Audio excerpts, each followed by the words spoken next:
Rigueur, probité, éthique, voilà comment je vois Élise Lucet. À présent, découvrons comment vous la voyez.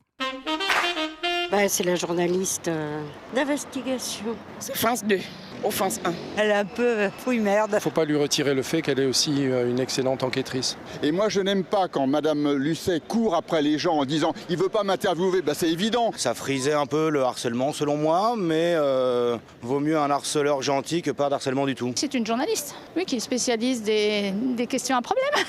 Je n'aimerais pas être une de ces victimes, mais oui, c'est bien. Il faut des gens comme ça, hein. On ne peut pas tourner 36 fois autour du pot.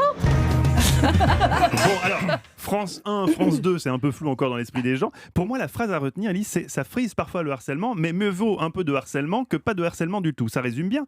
Dans le monde qui est le nôtre aujourd'hui, où les grandes entreprises et les puissants verrouillent tout, vous êtes, on l'a dit, obligé quelque part de mettre un moment le pied dans la porte. C'est pas pour le plaisir que vous le faites. Malheureusement, en fait, si vous voulez, ce qui est très clair maintenant, c'est que dans la société d'aujourd'hui, avec tous les médias qui sont arrivés, il y a une demande de transparence dans tout, dans l'économie, dans la politique, pas uniquement dans l'économie, partout.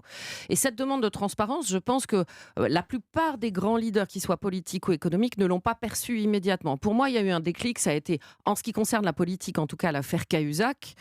En ce qui concerne les affaires sanitaires, ça a été le Mediator. Il y a eu des affaires comme ça qui ont petit à petit explosé, parce que ça a été vraiment à chaque fois des scandales qui ont été importants et qui ont montré à quel point ce besoin de transparence était là. Sur la fiscalité, ça a été les Panama Papers ou le LuxLeaks qu'on a révélé avant.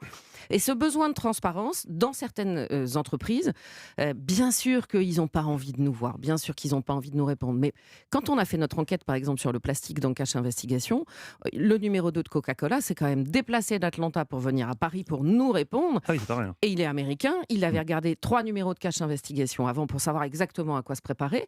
Et Coca-Cola, qui est une énorme entreprise dans le monde, fait la démarche de venir nous répondre. Parce que dans ces cas-là, il vaut toujours mieux répondre que Ça, de ils l'ont jouer compris. ou la chaise vide ou le type qui est en train de fuir dans un couloir.